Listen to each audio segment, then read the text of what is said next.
नमः सिद्धेभ्यः।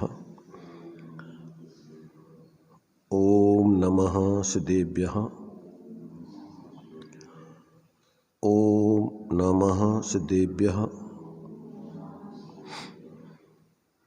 मंगलम भगवान वीरो मंगलम गौतमो गणी मंगलम कुंद कुंदाद्यो जैन धर्मोस्तु मंगलम सर्वमंगल मांगल्यम सर्वकल्याणकारकम प्रधानम सर्वधर्माणां जैनं जयतु शासनम जैनं जयतु शासनम।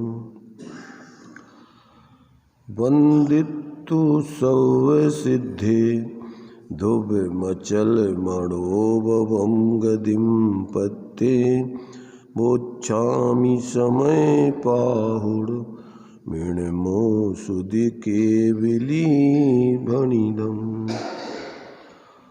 नमः समय साराय स्वानुभूत्या चकाशते चित्स्वभावाय भावाय सर्वे भावान्तरच्छिदे।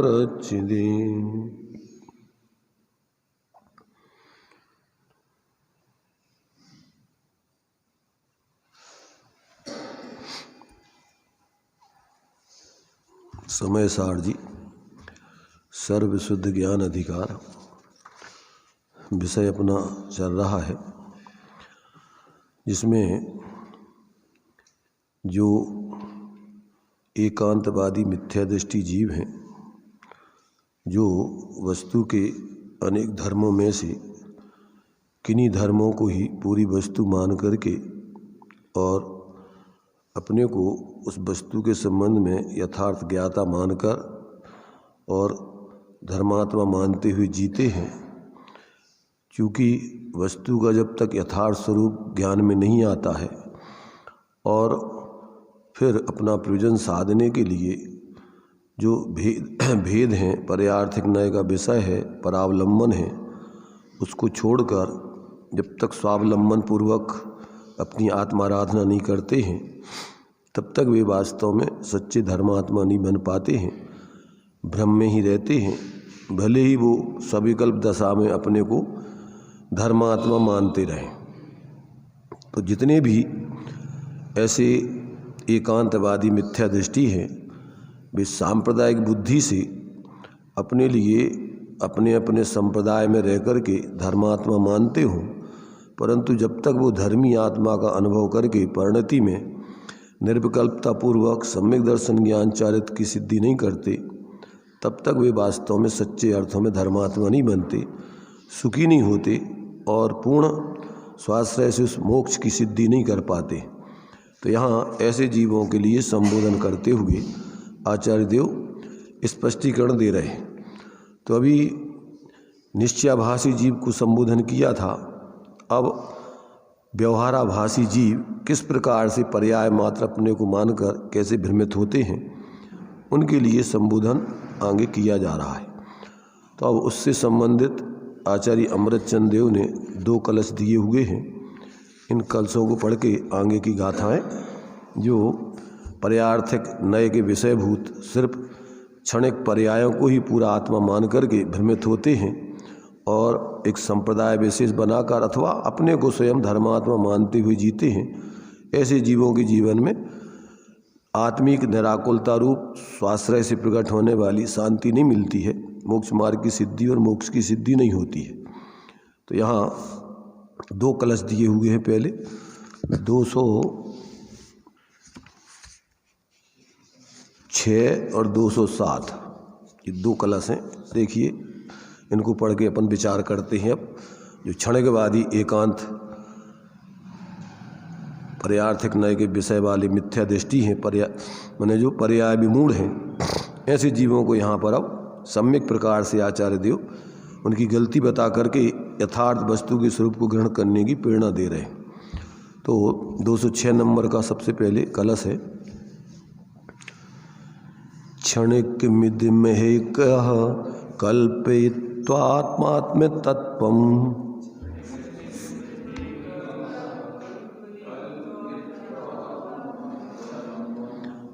क्षणिक मिदिमह कह कल्पयित्वात्मा तत्वम।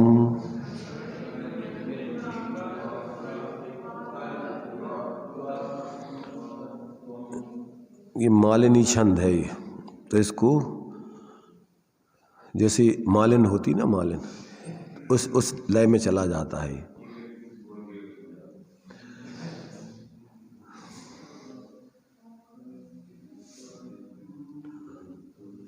इसमें क्या है देखो, नीचे संधि करके तोड़ के तो लिखा हुआ है नीचे, यहाँ पर यहाँ लिखा हुआ है ये जो है दिया ना, तो क्षणिकम इदम इह एकः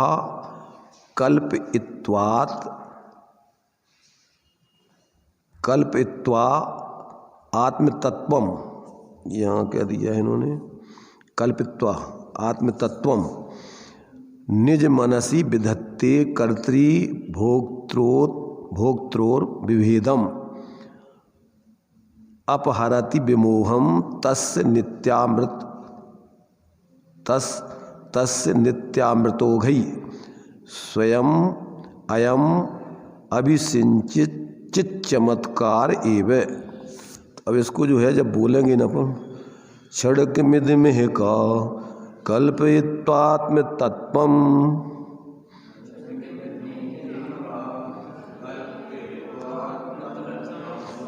निज मनसि विधत्ते कर्तृभोक्त्रोत विभेदम।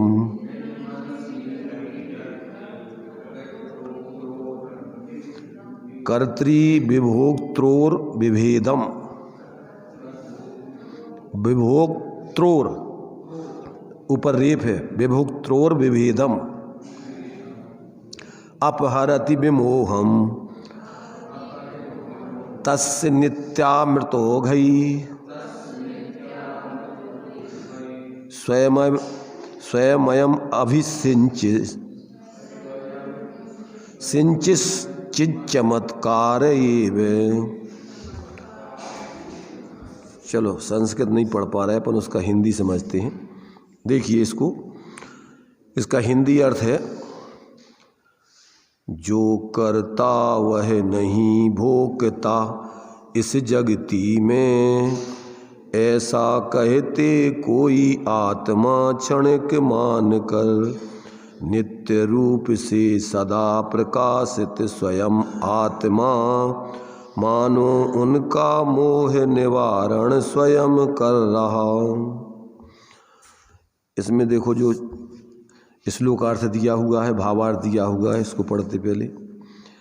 इस जगत में पहले तो ऊपर जो है क्या दिया हुआ है, आगे की गाथाओं में कर्ता अन्य है और भोक्ता अन्य है, ऐसा मानने वाले क्षणिकवादी बौद्ध मतियों की सर्वथा एकांत मान्यता में दूषण बतलाएंगे और स्यादवाद अनुसार जिस प्रकार वस्तु का स्वरूप है अर्थात कर्ता भोक्तापना है उसी प्रकार कहेंगे। अब उन गाथाओं के सूचक रूप में ये काव्य यहाँ प्रथम कहा गया है। अब क्या कह रहे हैं इसमें देखिए, इस जगत में कोई एक तो अर्थात क्षणिकवादी बौद्धमती इदम आत्म तत्वम क्षणिकम कल्पित्वा, इस आत्म तत्व को क्षणिक कल्पित करके निज मनसी अपने मन में कर्तृभोक्त्रो विभेदम विधत्ते, कर्ता और भोक्ता का भेद करते हैं। यानी कर्ता कोई और है, भोक्ता कोई और है, तो कर्ता और भोक्ता का भेद करते हैं। कर्ता अन्य है और भोक्ता अन्य है, ऐसा मानते हैं। तस्य विमोहम, उनके मोह को, अज्ञान को, अयम चित् चमत्कारा एव स्वयं, यह चैतन्य चमत्कार ही स्वयं नित्य अमृत ओघई, नित्यता रूप अमृत के ओघ माने समूह के द्वारा अभिसिंचन करता हुआ, अभिसिंचन माने उसको जो बिना पानी के पेड़ सूख रहा है, तो बिना जैसे जड़ों के, तो बिना ऐसे ध्रुव स्वभाव के पर्याय टिकती नहीं है। तो कहते ऐसे वो ध्रुव स्वभाव उसको सींचता हुआ अपहरती, उसके दूर करता है उस भ्रम को। अब इसमें देखिए भावार्थ में जो दिया है, क्षणिकवादी कर्ता भोक्ता में भेद मानते हैं, अर्थात वे यह मानते हैं कि प्रथम क्षण में जो आत्मा था वह दूसरे क्षण में नहीं है। आचार्य देव कहते हैं कि हम उसे क्या समझाएंगे, यह चैतन्य ही उसका अज्ञान दूर कर देगा। कैसे कर देगा? कि जो चैतन्य अनुभव गोचर नित्य है, प्रथम क्षण में जो आत्मा था वही द्वितीय क्षण में कहता है कि मैं जो पहले था वही हूँ। इस प्रकार का स्मरण पूर्वक प्रत्यभिज्ञान आत्मा की नित्यता बतलाता है। आत्मा उत्पाद वे ध्रुवयुक्तम सत सद्रव लक्षणम। तो ध्रुव किसे कहते हैं? ध्रुव की परिभाषा जो दी गई है, प्रत्यभिज्ञान के कारणभूत आत्मा की नित्यता को ध्रुव कहते हैं। आत्मा की जो नित्यता जो है, द्रव माने आत्मा में या द्रव्य में रहने वाली उसकी जो नित्यता है उसको ध्रुव कहते हैं। तो ये क्या है? वो उसका ध्रुवपना ही प्रत्यभिज्ञान। प्रत्यभिज्ञान माने जोड़ रूप ज्ञान, ये वही है, ये वही है। जैसे अपने लिए अभी इसमें देखो दृष्टांत दे रहे हैं, इसको पढ़ते पहले। तो यहाँ कहते हैं मैं जो पहले था वही हूँ, इस प्रकार वह, यहाँ पहले ऊपर देखो कहाँ है, अज्ञान दूर कर देगा, जो कि चेतन अनुभव गोचर नित्य है। प्रथम क्षण में जो आत्मा था वही द्वितीय क्षण में कहता है कि मैं जो पहले था वही हूँ। इस प्रकार का स्मरण पूर्वक प्रत्यभिज्ञान आत्मा की नित्यता बतलाता है। यहाँ बौद्धमती कहता है कि जो प्रथम क्षण में था वही मैं दूसरे क्षण में हूँ, ऐसा मानना वह तो अनादिकालीन अविद्या से भ्रम है। क्या है? ये तो तुम्हारे लिए अनादिकाल की अविद्या अज्ञान चल रहा है, ऐसा तुम्हें भ्रम हो रहा है उसमें। भ्रम है। यह भ्रम हो दूर होवे तो तत्व सिद्ध हो और समस्त क्लेश मिटे। अगर तुम्हारे लिए इस प्रकार का भ्रम दूर हो कि जो ये पहले था वही आत्मा है, ये पहले था वही आत्मा है, अगर इस प्रकार का तुम्हारा भ्रम दूर हो तो तुम्हारा क्लेश मिटे और तुम्हें शांति मिले। उसका उत्तर देते हुए आचार्य कहते हैं कि हे बौद्ध, तू यह जो तर्क दलील करता है उस संपूर्ण तर्क को करने वाला एक ही आत्मा है या अनेक आत्मा है? क्या कह रहे? तू जो तर्क दे रहा है दूसरे के लिए, तो पहले जो तूने कहा फिर आगे जो कहा, तो वो एक ही आत्मा है कि बदल गया वो आत्मा? अगर क्षण का आत्मा है तो पहले तूने जो तर्क दिया तो वो तर्क देने वाला कोई और था, और आगे जो और आगे बोला तू तो वो बोलने वाला और है। तो कहते वो अनेक आत्मा हो जाते हैं तेरी दलील देने में, कई कई आत्मा है वो। तो आत्मा अनेक आत्मा है, और तेरे संपूर्ण तर्क को एक ही आत्मा सुनता है ऐसा मानकर तू तर्क करता है, या संपूर्ण तर्क पूर्ण होने तक अनेक आत्माएं बदल जाती हैं ऐसा मानकर तू तर्क करता है? यदि अनेक आत्मा बदल जाते हों तो तेरे संपूर्ण तर्क को तो कोई आत्मा सुनता नहीं है, तब फिर तर्क करने का क्या प्रयोजन रहा तेरा? यों अनेक प्रकार से विचार करने पर तुझे ज्ञात होगा कि आत्मा को क्षणिक मानकर प्रत्यभिज्ञान को भ्रम कह देना वह यथार्थ नहीं है। इसलिए यह समझना चाहिए कि आत्मा को एकांततः नित्य या एकांततः अनित्य मानना वह दोनों भ्रम हैं, वस्तु स्वरूप नहीं हैं। हम जैनी कथनचित नित्यात्मक वस्तु स्वरूप कहते हैं, वही सत्यार्थ है, ऐसा जानना चाहिए। देखो इसमें जो है, इसमें इन्होंने जो इसका बनारसी दास जी ने इसका छंद लिखा है उसको भी पढ़ देते हैं। देखिए इसका अर्थ इसमें दिया इन्होंने। बौद्ध छिनकवादी कहे छिण भंगुर तन माही, प्रथम समय जो जीव है द्वितीय समय वो सो नाही। ताते मेरे मत विषय करे कर्म कोई और, करे कर्म जो कोई, सो न भोगवे सर्व था और भोगता होई। कौन कह रहा है ये? बौद्धमती कह रहा है। तो अब आगे देखिए उसी का उत्तर दे रहे हैं उसी छंद दोहाई में। यह एकांत मिथ्यात्पख दूर करन के काज, चिद विलास अविचल कथा भाषे श्री जिनराज। बालपन काहू पुरुष देखो पुर इक कोई, और तरुण भये फिर के लख्यो कहे नगर यह सोई। जो दोहुपन में एक थो तो तिन सुमरन की, और पुरुष को अनुभव्यो और न जाने जिए। जब यह वचन प्रगट सुनियो, सुनियो जैन मत शुद्ध, तब एकांत बाधी पुरुष जैन भयो प्रतिबुद्ध। क्या अर्थ हुआ? इस एकांतवादी के मिथ्या पक्ष को दूर करने के लिए जिनेंद्र भगवान चैतन्य आत्मा की नित्यता बताने वाली बात कहते हैं। किसी पुरुष ने बचपन में किसी नगर को देखा था। क्या किया था? किसी नगर को गया था वो, तो उसने बचपन में उसको देखा था, और फिर जवानी में उसी नगर को गया जब वो तो देखा, तो वह यही कहता है कि यह नगर वही नगर है जिसे मैंने बचपन में देखा था।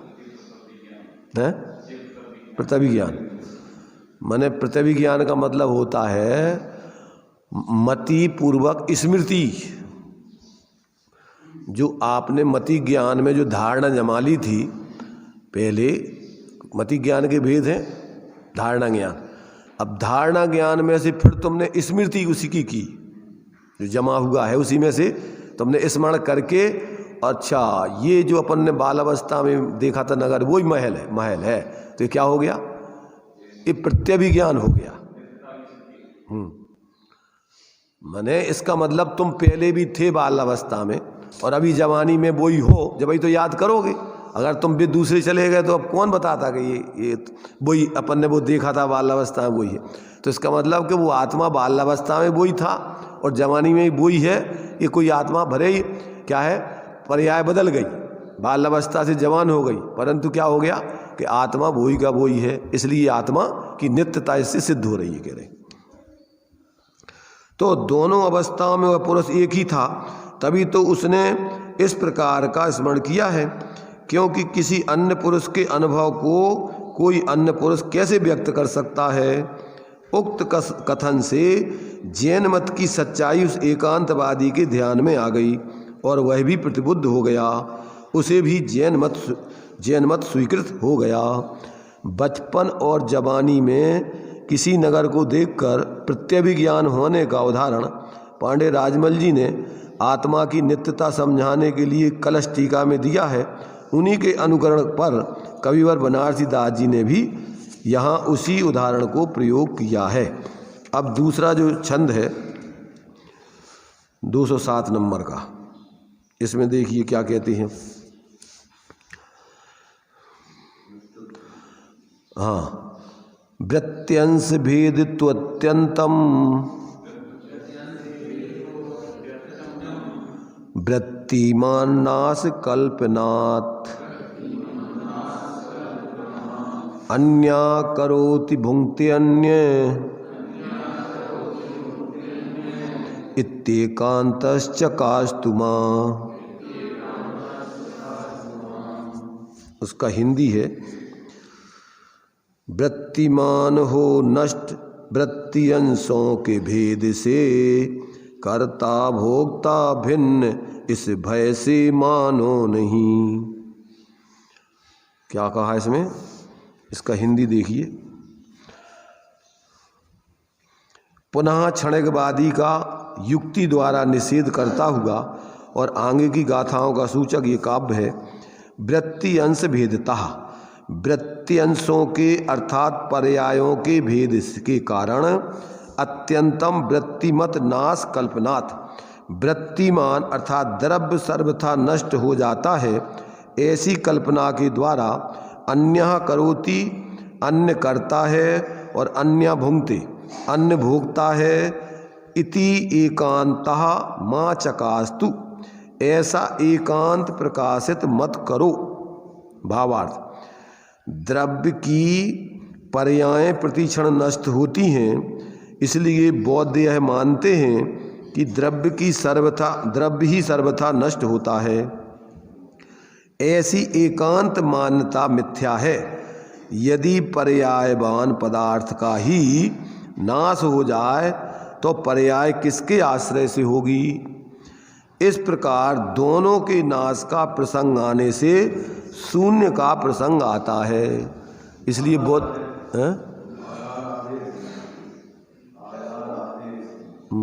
गुण पर्याय द्रव्य के आधार से रहते हैं। द्रव्य आधार है, गुण पर्याय आधे हैं। अब आधार नहीं हो तो किसके आधार से हो? माने जैसे सोना नहीं हो तो कुंडल कड़ा अंगूठी चैन उसकी पर्याय काय में होंगी? अगर कोई स्थायी चीज़ नहीं होवे तो अवस्थाएं उसमें पैदा कहाँ से हो जाएंगी? इसलिए जो आत्मा को नित्य नहीं मानते हैं, सर्वथा पर्याय मात्र मानते हैं, वे क्या है? पर्याय मूल मिथ्या दृष्टि जानना चाहिए। अब देखो उन्हीं की बात नहीं, ये तो अपन को इस प्रकार की मान्यता वाले जैनों को समझा रहे आचार्य। तो अपन अभी वर्तमान पर्याय मनुष्य पर्याय में है, अब ये पर्याय तो नष्ट होगी, आयु प्रमाण इस पर्याय में जीव रहेगा और इस पर्याय के बाद दूसरी पर्याय में जाएगा, और अपन को ऐसे लगता है कि अब हम मरे। क्या लगता है? अब हम मरे, तो मरे माने नाश होगा, अब हम नाश हो जाएगा हमारा, तो ये क्या होगा? इसी का नाम है पर्याय मूढ़ जीव। अपने को वर्तमान पर्याय मात्र मान करके और आगे पीछे जो पर्याय पहले हुई होंगी और भविष्य में होती रहेंगी, तो वो काय के आधार से होंगी? उस द्रव्य के आधार से। भूत की पर्याय, भविष्य की पर्याय द्रव्य में योग्यता और शक्ति रूप रहती हैं। भूत की पर्याय योग्यता रूप और भविष्य की पर्याय शक्ति रूप। योग्यता रूप, योग्यता का मतलब होता है उस द्रव्य में वैसी योग्यता थी तो हुई, कर्म की वजह से नहीं। कर्म तो परद्रव्य है। अगर उस द्रव्य में वैसी योग्यता नहीं होती तो वे पर्याय कैसे होती? और भविष्य में ऐसी शक्ति है पर्याय होने की तो होंगी। अगर उसमें ऐसी शक्ति नहीं होगी तो कहाँ से होंगी? तो वो अभी द्रव्य में ही है। किस रूप में है? योग्यता रूप और शक्ति रूप। और वर्तमान की पर्याय व्यक्ति रूप। अभी वर्तमान पर्याय अपनी मनुष्य पर्याय है, व्यंजन पर्याय, और पहले अपन अनादिकाल से कितनी पर्यायों में रहे होंगे? अनंत पर्याय हो चुकी भूत की। तो वे आत्मा में अगर उस प्रकार की पर्याय होने की योग्यता नहीं होती तो कहाँ से होती? विपर्याय काय में से भई? अगर अपने आत्मा में ऐसी पर्याय रूप परिणमन करने की योग्यता नहीं होती तो कहाँ से हो जाती? और आगे जो पर्याय अभी होंगी कितनी? अनंतानंत, भूत से भी ज्यादा अनंतानंत। क्यों? कि वो तो द्रव्य तो अनंत रहेगा। अब भले ही मोक्ष चले जाओ, देखो ये मतलब नहीं है कि तुम संसार रूप अवस्थाएं रहेंगी कि मोक्ष रूप। द्रव्य में कोई ना कोई अवस्था रहती है सदा काल। तो अभी जब संसार दशा में है तो विभाव व्यंजन पर्याय, और जब सिद्ध दशा में हो जाएगा तो स्वभाव व्यंजन पर्याय सिद्ध रूप माने पर निरपेक्ष शुद्ध अवस्था सदा काल वैसी की वैसी होती रहेगी। प्रति समय नहीं, ध्यान रखना, एक पर्याय सदा काल नहीं रहेगी, उसमें प्रति समय नई नई पर्याय सिद्धों की होती रहेगी, और उसमें प्रति समय नया नया अनंत अनंत सुख, अनंत अनंत ज्ञान प्रति समय की पर्याय में होता रहेगा। देखो ज्ञान में भी प्रति समय ज्ञेयों के परिवर्तन से क्या होता रहेगा? क्या होता? नयापन आता रहेगा। जो पहले समय में केवल ज्ञान में जाना जाता है वो ही विषय दूसरे समय में नहीं जाना जाता है। क्या कहा?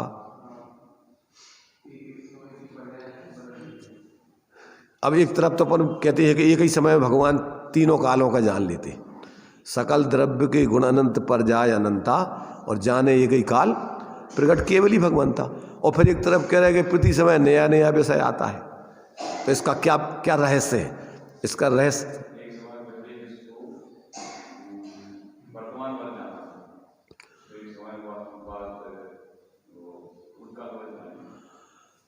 देखो, भूत और भविष्य की पर्याय सर्वज्ञ के ज्ञान में वर्तमान वत ज्ञात होती हैं। ध्यान रखना, कैसे ज्ञात होती हैं? वर्तमान वत। वर्तमान वत का क्या अर्थ होता है? वो हो रही है ऐसी नहीं। जैसे वर्तमान की पर्याय व्यक्त अपन को दिख रही है अभी, ऐसी उनके लिए भूत भविष्य की पर्याय वर्तमान जैसे दिखाई देती हैं, परंतु वर्तमान रूप नहीं। अगर उनको वर्तमान वत नहीं दिखें तो सर्वज्ञता नहीं, और वर्तमान रूप दिखें तो सम्यकपना नहीं, मिथ्यापना। भूत की पर्याय भूत रूप, भविष्य की पर्याय भविष्य रूप, वर्तमान की पर्याय वर्तमान रूप। ऐसी त्रिकालवर्ती पर्याय उनको एक समय में दिखती हैं। पर अगर वे भूत और भविष्य की पर्याय वर्तमान रूप दिखाई देने लग जाएं तो क्या होगा? वो ज्ञान सम्यक नहीं कहलाएगा, मिथ्या कहलाएगा। तो उनके ज्ञान में तीनों कालों की पर्याय जैसी हैं वैसी दिखती हैं। तो इस प्रकार से उनका ज्ञान पूर्ण रूपेण पदार्थों को, देखो प्रत्येक वस्तु में त्रिकालवर्ती पर्यायों का प्रत्येक द्रव्य पिंड है, क्योंकि पर्याय गुण और पर्याय वस्तु में से ही प्रकट होती हैं, बाहर से तो आती नहीं है। कहाँ से आएंगे बताओ? सोने में से, जैसे ऐसा सोच लो अपने पास जो भी, मान लो 100 ग्राम सोना था, तो पहले अपन ने उसका जो भी बनवाया, कई कई चीज़ गहने बनवा चुके अपन, तो सोने में उस प्रकार के गहने बनने की योग्यता होगी जब ही तो बनेंगे सोना, उसमें से अवस्था हो। कहाँ से बनाओगे ना था? और आगे अभी उसमें से कितनी प्रकार की अपन गहने बनवाएंगे, तो वे काय में से आएंगी? सोनार में से आएंगी, हथौड़ा में से आएंगी, काय में से आएंगी? उसी में से आएंगी। तो ऐसी अपनी जो भी वर्तमान में, ये तो निमित्त अभी विभाव व्यंजन पर्याय पर सापेक्ष होती है, पर होती भी अपनी स्वयं से, कोई पर से नहीं होती। जैसे वो सोनार या जो भी बनाने वाला वो तो निमित्त मात्र होता है, पर जो अवस्था बनती है वो अवस्था उसी वस्तु की बनती है कि निमित्तों की बनती है? उसी में से, तो वो उसकी योग्यता है। तो ऐसे ही अभी अपन जो है संसार दशा में हैं, तो ये बाहर का जो शरीर है ये तो अलग है, कर्म अलग है, पर अंदर में जो विभाव व्यंजन पर्याय है और जो गुणों का अपना, जैसे मान लीजिए अभी श्रद्धा गुण का मिथ्यात्व रूप परिणमन चल रहा है, तो उस पर्यायगत योग्यता से चल रहा है कि कोई दूसरा करा रहा है? अभी जैसे मान लीजिए अपन आत्मा को अंदर में आत्मा की अनुभूति प्रतीति नहीं कर रहे, और शरीर रूप अपने को, धन संपत्ति रूप अपने को, मनुष्य आदि स्त्री रूप मान रहे, तो ये बताओ कि ये मान्यता तुम्हारी कौन ने दी तुम्हें? ये मान्यता कर्मों से हो रही है कि अपने आत्मा की श्रद्धा गुण की विपरीतता पर्यायगत योग्यता से हो रही है? अब ये कौन सुधारेगा? वो स्वयं ही अपनी समझ करके और विपरीत मान्यता छोड़ेगा कि भैया अपन शरीर नहीं है, धन संपत्ति नहीं है, अपन स्त्री पुरुष नहीं है, अपन तो चेतन स्वरूप जीव है, अमूर्तिक प्रदेशों के पुंज, प्रसिद्ध ज्ञानादि गुणों के धारी, अनादि निधन, अपन तो आत्मा है। ऐसा अंदर में अनुभूति प्रतीति करेगा तो अब उसकी मिथ्या पर्याय का अभाव होकर सम्यक पर्याय काय में से आएगी? अपने ज्ञान आत्मा में से। अपनी श्रद्धा गुण की जो अभी विपरीतता चल रही है, अब वो पलट करके सम्यक रूप में आ जाएगी, तो अब वो आत्मा मिथ्या दृष्टि सम्यक दृष्टि बन जाएगा। तो मतलब ये है कि अब देखना, एक तरफ तो अपन कहेंगे कि जो पहले मिथ्या दृष्टि था और सम्यक दृष्टि हो गया, तो ये अलग अलग जीव है कि वही जीव है? इसमें अनेकांत है, इसमें अनेकांत है। पर्यायार्थिक नए से अलग जीव है। मिथ्या दृष्टि पर्याय अलग थी और सम्यक दृष्टि की पर्याय अलग है, तो ये पर्यायार्थिक नए से अलग अलग हो गया। परंतु द्रव्यार्थिक नए से तो वही जीव जिसमें पहले मिथ्यात्व रूप परिणमन हो रहा था, और वही जीव उसमें सम्यक रूप परिणमन हो गया। तो अब इसमें अनेकांत है। अब यहाँ एकांत की बात निषेध कर रहे हैं। एक ने वो द्रव्य दृष्टि से एक रूपी आत्मा मान लिया, उसमें पर्याय को माना ही नहीं, वो भी निश्चयाभासी, एक ने अकेली पर्याय को ही माना और द्रव्य स्वभाव को नहीं माना, ये भी मिथ्या दृष्टि। जब तक दोनों को, एक वस्तु के दो धर्म हैं, ये नित्य और अनित्य धर्म, तो नित्य धर्म एक रूप रहते हुए और पर्याय रूप से परिणमन करता है। जैसे ज्ञान गुण है या श्रद्धा गुण को ही ले लो, तो श्रद्धा गुण तो श्रद्धा पने से ध्रुव है, श्रद्धा गुण बदल के अन्य गुण रूप नहीं हो जाएगा, वो कैसा रहेगा, वो तो श्रद्धा ही रूप रहेगा। अब उस श्रद्धा में पर्यार्थक न्याय से परिणमन अलग अलग होता है। अगर जब तक वो वस्तु स्वरूप का सही प्रतीति नहीं करता है तब तक वो श्रद्धा गुण मिथ्या रूप परिणमन कर रहा है, और जब सम्यक प्रतीति हो रही तो वो सम्यक रूप, तो पर्यार्थक न्याय से अलग अलग हो गया वो। और श्रद्धा गुण की अपेक्षा वही श्रद्धा गुण है जिसमें पहले मिथ्यात रूप परिणमन चल रहा था, अब वही सम्यक रूप हो गया। मैंने अपन ये देखो कि जो भगवान महावीर स्वामी का जीव था, तो वही जीव सिंह की पर्याय में था, वही मारीची की पर्याय में था, और वही अभी सिद्ध पर्याय में है। तो ये अलग अलग जीव है कि एक ही जीव है? देखो, पर्यायार्थिक नए से अलग अलग है। मारीची अलग था, शेर अलग था, महावीर स्वामी अलग थे, सिद्ध दशा अलग है, तो पर्यायार्थिक नए से तो अलग अलग है, पर्याय अलग अलग है, अलग अलग है।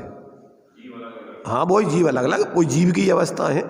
पर्यार्थक नय से अलग अलग जीव होता है, द्रव्यार्थिक नय से वही जीव ज्यों का त्यों रहता है। तो ये एक ही जीव की दो दशाएं हैं ना, एक जीव को ही समझना है। ऐसी ये नहीं है कि पर्यार्थक नय को जीव अलग है और द्रव्यार्थिक नय को जीव अलग है, एक ही जीव है वही। कि वही जीव जो पहले क्या था, मारीची था, और वही उल्टी बुद्धि से निगोद तक गया, कितने कितने भाव धारण किए, और वही जीव सिंह की पर्याय में आकर के फिर उसने वस्तु तत्व को समझ के अपनी आत्मा की श्रद्धा ज्ञान की, तो वहाँ से सम्यक दृष्टि बन गया, और 10वें भाव में भगवान महावीर बन गया, और आज सिद्धालय में विराजमान है, सिद्ध दशा में रह रहा है। तो कथनचित जो करता है वही भोगता है, कथनचित जो करता है वो नहीं भोगता है।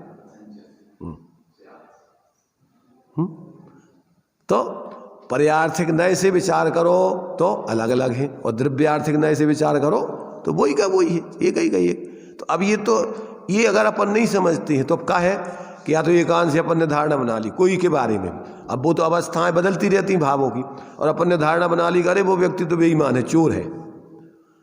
जैसे मान लीजिए अंजन चोर थे, तो अभी क्या है, नहीं विसिद्ध है, अभी तो निरंजन है, तो अब उनको चोर के रूप में देखा तो रहोगे, वे तो भगवान के रूप में पूज रहे हैं उनको अपन। तो अपनी क्या है कि अपन तो जो अपन ने धारणा, अपन ने पर्यार्थिक न ऐसे भाव तो बदलते रहते जीवों की, कभी कैसे कभी कैसे, और अपन ने धारणा बना ली किसी के बारे में, तो क्या होगा, इसी का नाम पर्याय दृष्टि, मिथ्या दृष्टि है। अगर उसको आप द्रव्य दृष्टि से देखो तो सब चैतन्य स्वरूप हैं, पर्याय में तो क्षणिक विकारी परिणाम आते हैं जाते हैं, आते हैं जाते हैं, कोई बैठे तो रहते नहीं। अभी गुस्सा आया तो हम गुस्सा ही हो गए क्या, अब पूरा गुस्सा ही में हमेशा रहेंगे क्या आप? अरे आया उस समय कर्म के उदय में जुड़े और ज्ञानकारी कहाँ अपन पागलपन में, और छोड़ा और अपन अपने सहजता में आ गए। तो अपन जो इस प्रकार से जब तक वस्तु को द्रव्य पर्यात्मक जानकर और पर्याय को गौण करके द्रव्य स्वभाव की दृष्टि नहीं करेंगे तो ना तो अपने जीवन में शांति आ सकती है और ना दूसरों के बारे में अपन सम्यक सोच सकते हैं। अब द्रव्य दृष्टि से देखो तो सब जीव एक स्वभाव वाले हैं। अब वो पर्याय में जब तक वो अपने एक स्वरूप को नहीं जानते तब तक पर्याय में नाना प्रकार के भाव होते रहते। तो अब ये अनेकांतात्मक स्यादवाद रूप वस्तु क्या है, वस्तु अनंत धर्मात्मक है। अब स्यादवाद उसको सापेक्ष रूप से कहता है, यही बता रहा है कि द्रव्य पने से वस्तु एक रूप रहती है, पर्याय पने से वस्तु अनेक रूप होती है। द्रव्य पने से एक है, पर्याय पने से अनेक है, द्रव्य पने से नित्य है, पर्याय पने से अनित्य है। एक ही वस्तु, दो वस्तुएं नहीं है ये। तो अब वस्तु का स्वरूप और प्रयोजन साधने के लिए अब अपन को क्या करना कि अपन अपने ही पर्यायों में पर वस्तुएं तो अपन ग्रहण कर नहीं सकते हैं। अब अपन क्या करते, अपने को भूल करके पर में मूर्छित होकर के निरंतर दुखी होते रहते मोह राग देश करके, और पर तो मिलना नहीं है, उसके निमित्त से दुखी हो रहे अकेले सिर्फ पर के बारे में सोच सोच करके, मिथ्या कल्पना कर करके। तो अब अपन को क्या करना कि अपन को मिथ्या विचार छोड़ करके सम्यक विचार पूर्वक स्वभाव का अवलंबन करके और निर्विकल्प विचार माने विकल्प रहित होना है। क्योंकि सोचना ये आत्मा का स्वभाव नहीं है। आत्मा का स्वभाव है शांत रहना, निर्विकल्प रहना, विकल्प करते रहना नहीं। अब वो कब होगा कि जब अपनी परिणति परावलंबन छोड़े और अपने एक रूप स्वभाव का अवलंबन करे, तो विकल्प होते हैं पर लक्ष्य से और निर्विकल्पता आती है स्वरूप के अवलंबन से। तो फिर जीवन में उसके निर्विकल्पता करके शांति आ जाएगी। तो अपन को ये सारे के सारे प्रयोजन आचार्यों ने अपन को समझाए हैं। अब इसमें से जब तक ये नहीं समझता है, अपनी मिथ्या कल्पनाओं से धर्म के नाम पर धर्मांधता में जीता रहता है, तो अब जीते रहो। क्या देखो, मनुष्य पर्याय में ही मुख्य रूप से गृहीत मिथ्यात्व का बोलबाला चलता है। धर्म के देव गुरु धर्म आप्त आगम पदार्थों के संबंध में मुख्य रूप से इस मनुष्य पर्याय में ही गृहीत मिथ्यात्व ग्रहण किया जाता है। यही अपन भगवानों की मिथ्या कल्पना कर लेते हैं, गुरुओं के बारे में मिथ्या कल्पना कर लेते हैं, धर्म के बारे में मिथ्या कल्पना कर लेते हैं, उपदेशकों के बारे में मिथ्या कल्पना कर लेते हैं। देव गुरु धर्म आप्त उपदेशक और आगम, आगम माने जिनवाणी शास्त्र के बारे में मिथ्या कल्पनाएं करते हैं। और पदार्थ जो वस्तु का स्वरूप 6 द्रव्य 7 तत्व 9 पदार्थ आदि बता, इनके बारे में मिथ्या कल्पना करते हैं। तो इस मनुष्य पर्याय में मुख्य रूप से ये 6 के बारे में जो धर्म के आयतन है, अगर इनका आपको सही स्वरूप नहीं पता तो आप सच्चे धर्मात्मा नहीं बन सकते। तो अब यहीं पर अपन अच्छे से समझ के धर्मात्मा बन सकते हैं और यहीं पर भ्रांति करके अपन अधर्मात्मा बन सकते हैं। धर्म के नाम पर मरते लड़ते झगड़ते रहते हैं। देखो, धर्म में लड़ाई झगड़े का काम तो है नहीं है किसी भी रूप में, और दुर्बुद्धि रख करके गलत सोचने का काम तो धर्म में है नहीं। अगर अपने जीवन में कसाय पैदा हो रही है तो समझ लेना कि आप धर्म के संबंध में गलत सोच रहे हैं। अब वो निमित्त आप किसको बना रहे हैं? मंदिर को बना रहे, मूर्ति को बना रहे, गुरुओं को बना रहे, शास्त्रों को बना रहे, ये तुम जानो, परंतु तुम सही निर्णय पर नहीं चल रहे। क्यों? कि ये देव शास्त्र गुरु का सही स्वरूप समझ करके व्यक्ति धार्मिक जीवन जिए तो उसके जीवन में मिथ्या कल्पनाएं नहीं होती, उसके जीवन में कसाय नहीं होती, उसके जीवन में विपरीतता रूप परिणमन नहीं होता, उसके जीवन में किसी के प्रति दुर्भाव नहीं होता है। क्या होता है? अगर दुर्भाव चल रहा है तो इसका मतलब तूने वस्तु के स्वरूप को समझे ही नहीं। तो ये अपन को पहले तो अपन को मोटी मोटी बुद्धि में इतना समझ में आना चाहिए कि भैया ये तो धर्म हो ही नहीं सकता ऐसा। अब यहीं पर अपन अंध श्रद्धालु बन के आंखों पे पट्टी बांध के बिना निर्णय के और पीछे लगे रहते किसी के। धर्म किसी के पीछे लगने का नाम नहीं है, धर्म तो अपने पीछे लगने का नाम है। अपने पीछे माने अपना द्रव्य स्वभाव और पर्याय अपना ही अवलंबन करे, अपने पीछे लगे, अपने स्वरूप में लगे तो धर्म होता है। दूसरों के पीछे लगने से कोई धर्मात्मा नहीं बना आज तक। क्या कह रहे? नहीं आएगा समझ में।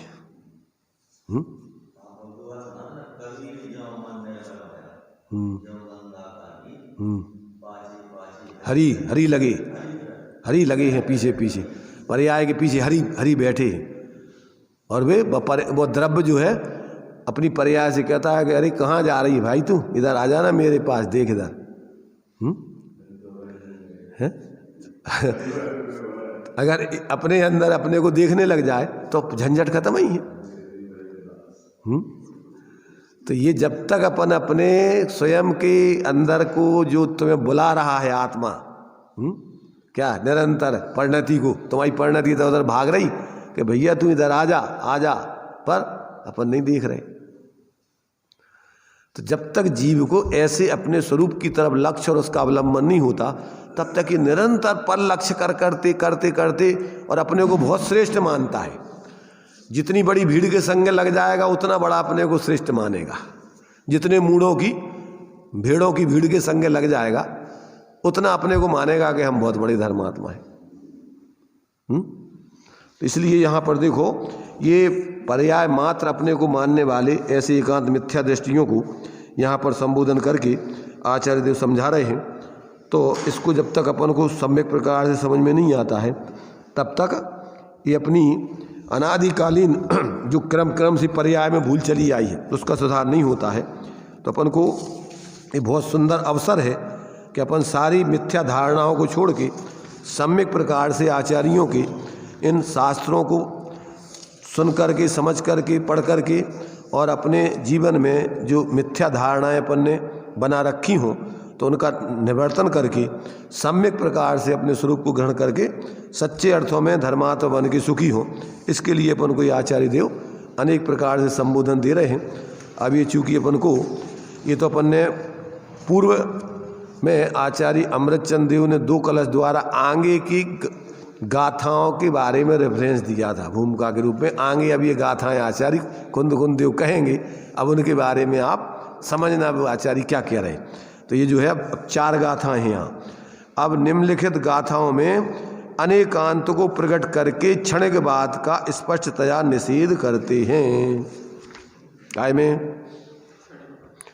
इन 4 गाथाओं में, कौन सी 4 गाथाएं? 345, 46, 47, 48।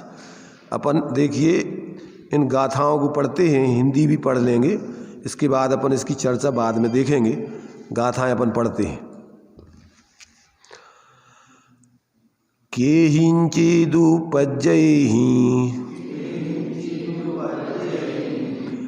विनश्येनेव किंचिदु जीवो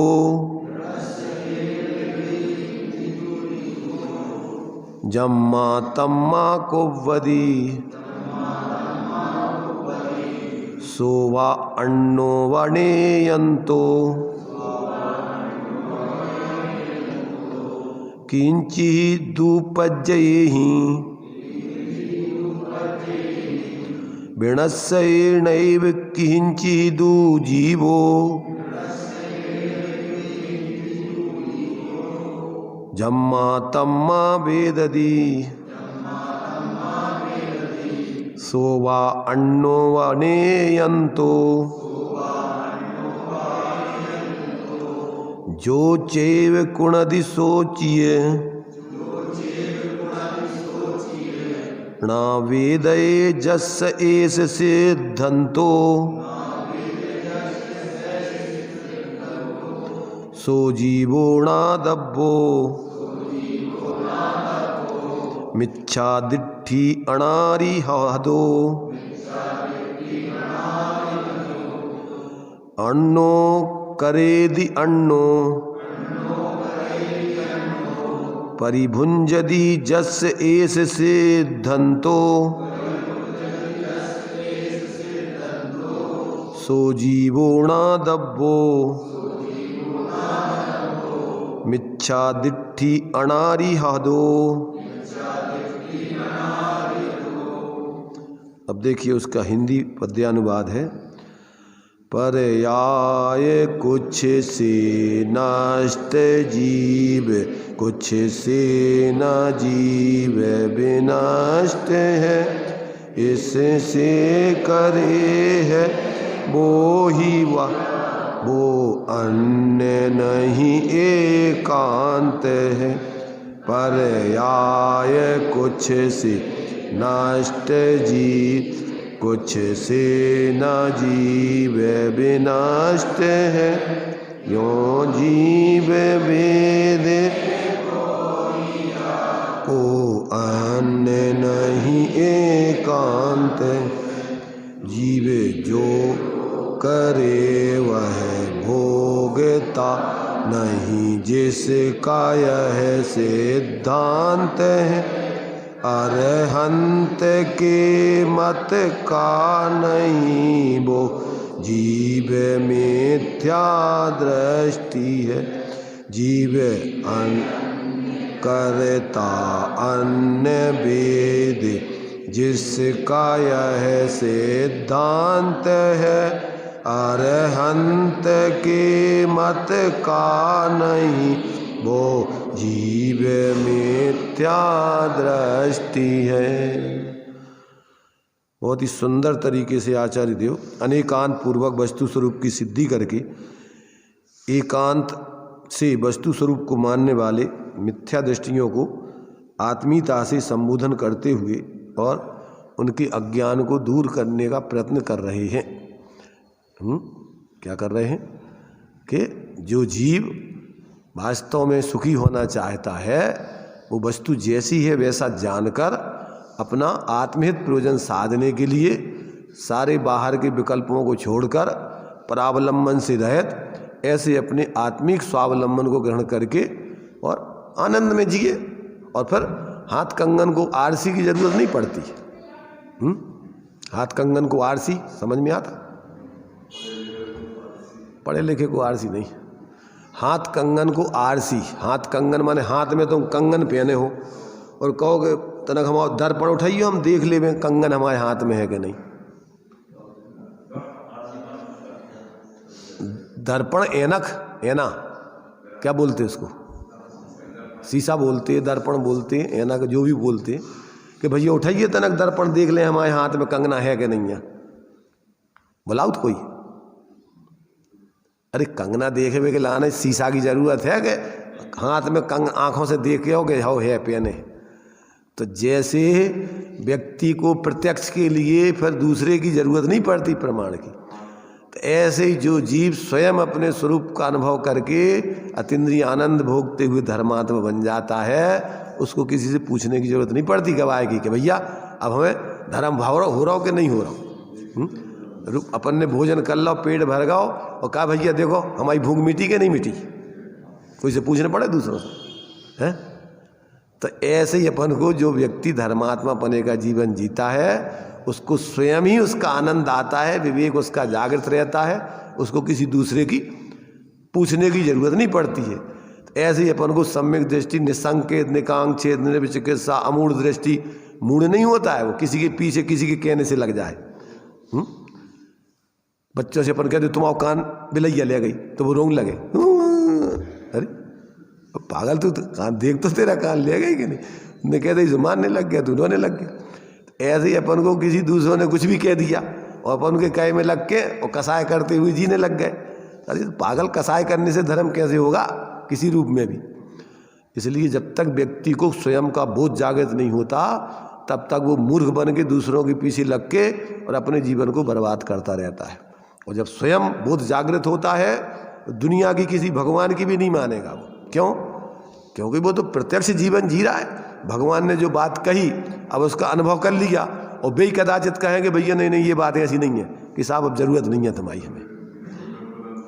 अब हम स्वयं अनुभव करके जी रहे हैं, तुमने जो बताया था वही बात सही है, अब तुम झूठ बोल रहे। हाँ, इसलिए अपन को जो है जब व्यक्ति का जीवन ऐसा ज्ञानमय अंदर में स्वाश्रय से जीता है तो फिर उसके लिए सारी भ्रांतियाँ, एकांत पक्ष के आग्रह उसके जीवन में नहीं पाए जाते। तो अब इनकी चर्चा अपन बाद में देखेंगे, अभी तो अपना टाइम हो गया।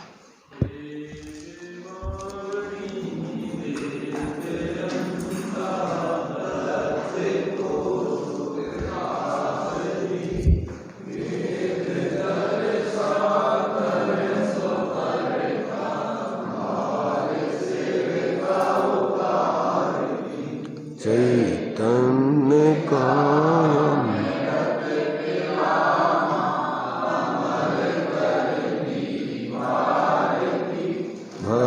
ज्ञान दीप जलाओ मात श्री